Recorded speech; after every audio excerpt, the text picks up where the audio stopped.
Welcome back to the Week 15 edition of NFL Weekly. I'm Nick Senavani. I'm Brenden. And we have some sad news for the fans of the NFL Weekly podcast, aka Mr. Connor.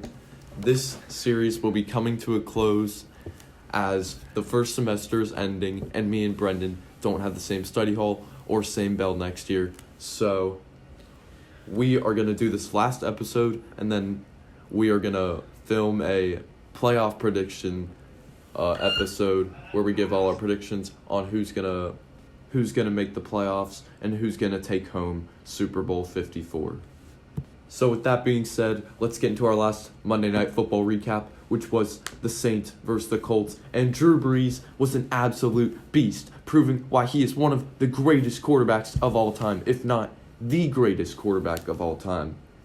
This man set the record for most touchdown passes in NFL history and highest completion percentage in the same game, completing 29 of his 30 passes for 307 yards and 4 touchdowns, and was just unstoppable in a historically dominant performance.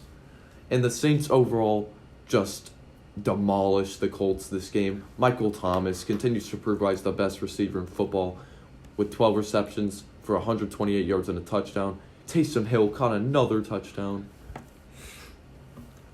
Traquan Smith caught a touchdown, and Josh Hill caught the touchdown that gave Drew Brees the most touchdowns of all time. There's absolutely nothing to talk about on the Colts side of things. The Saints defense played amazing too, and the Saints take this one 34-7 as Drew Brees proves why he is one of the greatest to ever do it. After that said, we go to New York as the Giants take on the Dolphins in Eli Manning's last home game for the New York Giants, and he proves why he is going away. 283 yards, 2 touchdowns, but still cannot protect the ball with 3 interceptions.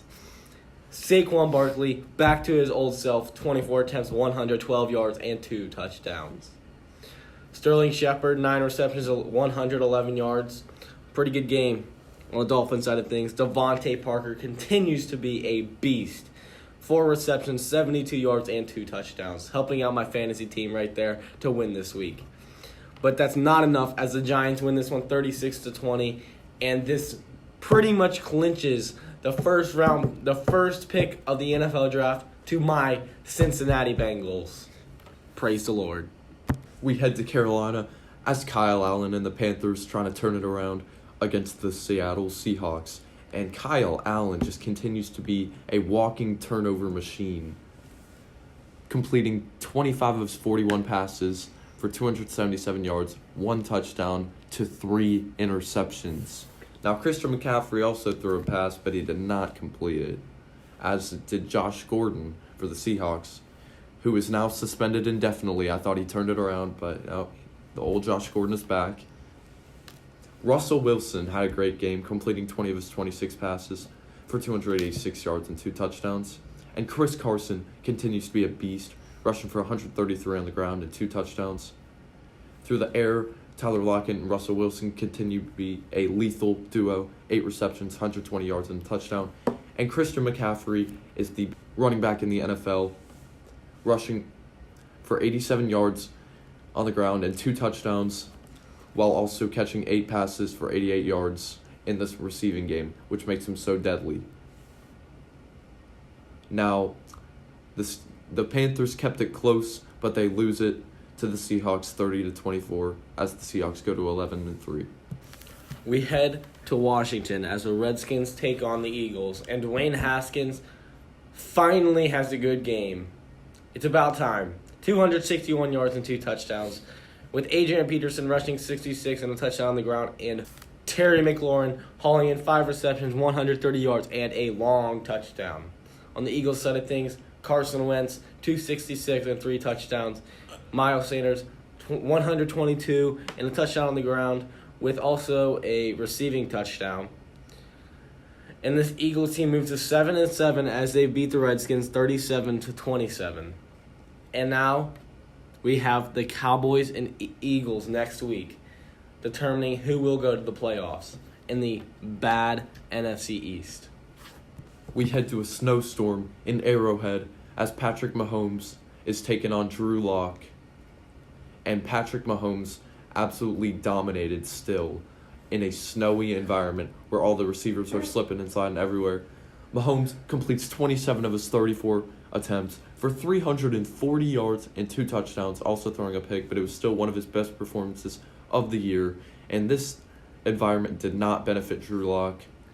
He didn't even complete half of his passes, didn't account for a touchdown, and threw a pick. Now, the rushing offense for either of these teams couldn't get going either, as Phillip Lindsay continues a disappointing season, only rushing for 32 yards, and Darwin Thompson leads the Chiefs' rushing attack for 38 yards. Through the air, Travis Kelce hauled in 11 passes for 142 yards. Tyreek Hill caught 2 touchdowns. And the Chiefs just dominated this Broncos team as they're officially out of contention, and the Chiefs go to 10-4.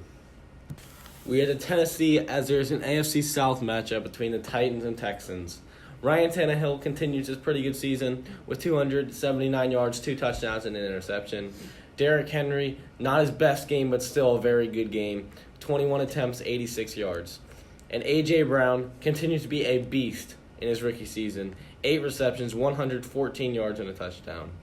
On the Texans side of things, Deshaun Watson had a pretty hard time protecting the ball this week. 243 yards, 2 touchdowns, and 2 interceptions. And Carlos Hyde is just a beast this year, coming out of nowhere. 26 attempts, 104 yards, and a touchdown.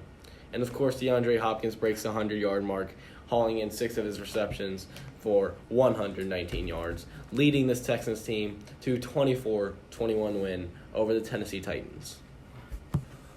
Let's head to Cincinnati, where we'll find out if the Patriots taping the Bengals sideline really helped them eventually win this game. And it did. Wow. Andy Dalton was absolutely horrendous, completing 17 of his 31 passes for 151 yards, 1 touchdown, which went to Ethan Carter, which was actually his first NFL reception. Is that a coincidence? No. Dalton also had 4 interceptions. 4! This Patriots defense was a nightmare to him all day. Mixon had another good game on the ground, 136 yards. Tom Brady just continues to check it down every play and still barely completes half his passes for 128 yards and 2 touchdowns. Can you guess who led the receiving attack? I'm sure you can. James White. Big surprise. He also caught a touchdown, so did the rookie N'Keal Harry. On the rushing attack, Sony Michel led it with 89 yards, and the Patriots just absolutely dominated the 1-13 Bengals, 34-13. We head to Detroit as the Lions host the Buccaneers, and the Lions were just horrendous. David Blau, 260 yards and 2 interceptions. West Hills, 10 attempts, 21 yards, and 2 touchdowns. Danny Amendola, 8 receptions, 102 yards. But this Lions team is just not good without Matthew Stafford. On the Buccaneers side of things, Jameis Winston was just an absolute beast. 28 of 42, 458 yards, 4 touchdowns, and what probably would have been a record for him, only throwing 1 interception this game. Wow. I am just astonished by his performance. Chris Godwin leading this team in receiving yards with 121 yards, hauling in 5 of his 7 targets.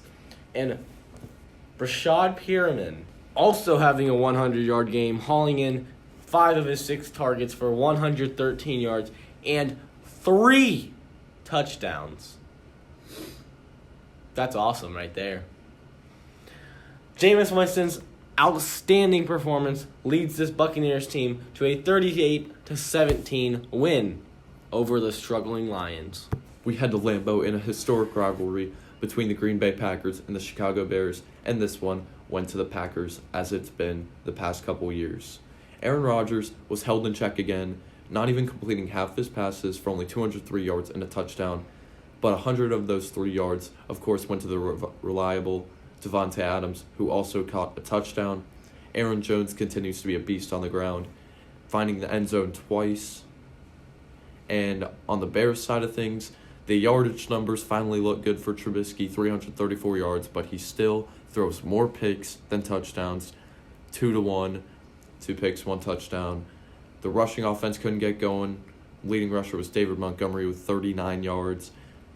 They had 2 triple-digit receivers, that's Allen Robinson and Anthony Miller, who also caught a touchdown. Both hit that mark. But the Packers' defense and offense were both reliable this game, and this led them to a 21-13 victory. We head to LA as the Chargers host the Vikings, and Phillip Rivers is ready to retire with his 12 kids. 307 yards, 1 touchdown, and 3 interceptions. It's going to be sad to let you go, Phillip. Keenan Allen hauling in 9 receptions for 99 yards, but nothing else. Phillip Rivers is going to retire. Kirk Cousins, not the greatest game, 207 yards, 1 touchdown, and interception. And Dalvin Cook goes down for the Minnesota Vikings, which could very much hurt them in their playoff run. This game was ugly, even though the score does not show it for the Vikings, but their offense just did not get going. 39-10, Vikings take this one and move to 10-4. It's a sad day in Oakland as the Black Hole is experiencing its last home game before the Raiders move to Las Vegas this offseason. And it was not a good way to go out. They lost to a Gardner Minshew-led team who is struggling. Derek Carr did not play his greatest game, only thrown for 267 yards, also throwing a touchdown, which went to Tyrell Williams. The only bright spot, really, was Darren Waller, who continues to be an absolute beast, hauling in 8 receptions for 122 yards. On the Jags side of things, Minshew didn't have a great game, but he still led the struggling Jags team to a win, throwing for 201 yards and 2 touchdowns, both of those going to Chris Conley. And their leading receiver was actually Keelan Cole out of UC Davis, the rookie. Leonard Fournette can't get anything going, only rushing for 42 yards. And in a low-scoring game, the Jags take this one 20-16 and ruin the last game for the Black Hole. We got the Cardinals against the Browns, and the Browns got destroyed. Kenyon Drake, 22 attempts, 137 yards, and 4 touchdowns. He outrushed the NFL leading rusher, Nick Chubb. I don't know what else to say. This Browns team is the most disappointing team in NFL history. There were predictions that they would go to the AFC Championship, and they're 6-8. Probably not even going to make it to the playoffs. Baker Mayfield, 247, 2 touchdowns and an interception. Nick Chubb, 17 attempts, 127 yards, and a touchdown. And OBJ continues to disappoint, hauling in 8 receptions and 66 yards. This Cardinals team wins 38-24, and the Browns suck. We head to a wild game in Santa Barbara as the Niners are taking on the Falcons. And this is not the type of game you would have expected coming into this, as it came down to the final play. In the last seconds, there were 2 controversial plays as Austin Hooper almost brings in a fantastic catch with 3 seconds left in the game, which would have given them the lead, but it was a first ruled a touchdown, but then overturned to be an incompletion, and that came down to the final play where Matt Ryan dropped back and found who else than Julio Jones, who had a matter of inches as the ball crossed the goal line, and it was a buzzer beater touchdown for the Falcons to take the lead over the Niners. And it came down to the final kickoff where the Niners tried to lateral and make a historic play, but they fumbled it and the Falcons took it into the end zone for some more cushion on the lead, and the game was over after then. The Falcons take this one 29-22. And also, the Niners dropped from the 1st seed back to the 5th seed again. We have the Cowboys against the Rams, and the Cowboys finally flipped that switch with Dak Prescott throwing for 212 yards and 2 touchdowns. And Tony Pollard outrushing Ezekiel Elliott. He had 12 attempts, 131 yards, and a touchdown. Zeke, on the other hand, had 24 attempts, 117 yards, and 2 touchdowns. This Dallas Cowboys offensive line just destroyed this Los Angeles Rams defensive front. It was insane. Just crazy to watch. Tavon Austin, the leading receiver for this Dallas Cowboys offense, hauling in one of his one target, 59 yards and a touchdown. Dak Prescott's not the greatest QB right now. And we have, on the Rams side of things, Jared Goff throws 51 times for 284 yards and 2 touchdowns, while also throwing an interception. And Johnny Hecker, 1 for 1, 5 yards, beast mode. Todd Gurley, not a good game, 20 yards and a touchdown. This Cowboys team just destroys the Rams 44-21 at home. And the big game next week, deciding who will go to the playoffs after an NFC East victory with the Cowboys and Eagles. We head to our Sunday night matchup as the Steelers and Duck Hodges are taking on the Bills. And this Bills defense was an absolute nightmare for Duck, throwing 4 picks, 2 of those going to the star emerging cornerback Tre'Davious White. And overall, there was just absolutely no offense in this game. James Conner only rushed for 42 yards. That's the leading rusher. Devin Singletary actually had a decent game, better than the stat line looked, rushing 21 times for 87 yards. Josh Allen rushed for a touchdown and also threw one, but he also threw for a pick and only 139 yards. That touchdown went to the mega overpaid Tyler Kroft, who's getting paid $18 million to be the backup to a rookie. And John Brown, again, was the leading receiver for the Bills, as he continues to be a very reliable target for the young Josh Allen. James Washington was the leading receiver for the Steelers, hauling in 5 of his 11 targets for 83 yards. And overall, the Bills just kind of whooped the Steelers, even though that's not what the score shows. But the Bills go to 10-4, and the Steelers drop to 8-6, but are still in the wild card. For our final game of this NFL Weekly series, what better game could we go to other than the Baltimore Ravens playing the New York Jets on Thursday Night Football? Lamar Jackson, 15 for 23, 212 yards, and 5 touchdowns.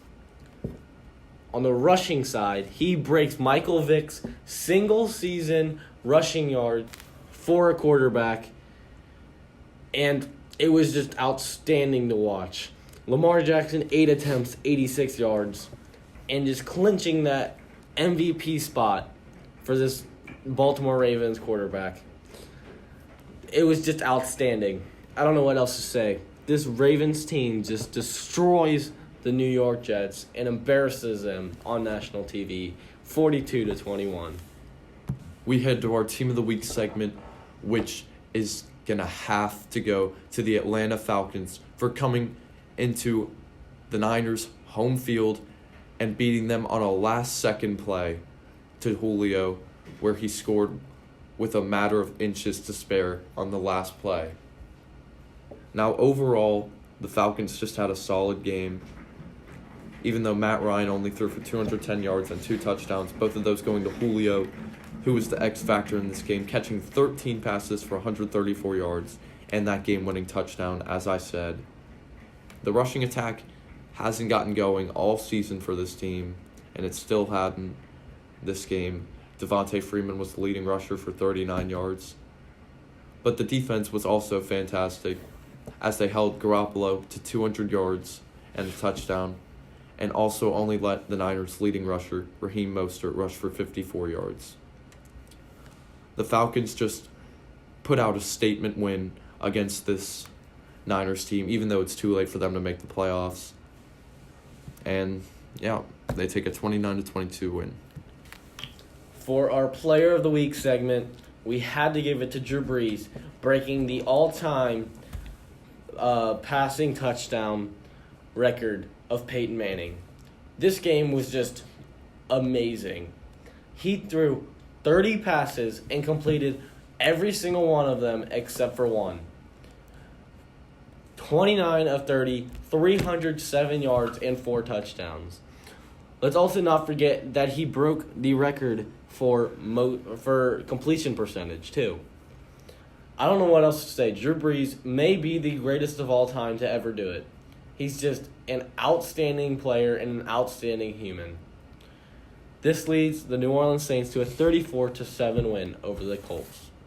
Thank you for joining us on the last edition of NFL Weekly before we do our playoff prediction edition, which will be the absolute final edition. I'm Nick Senefani. I'm Brenden Garula. Thank you for joining us all year. It's been a great year. Thank you so much for joining us.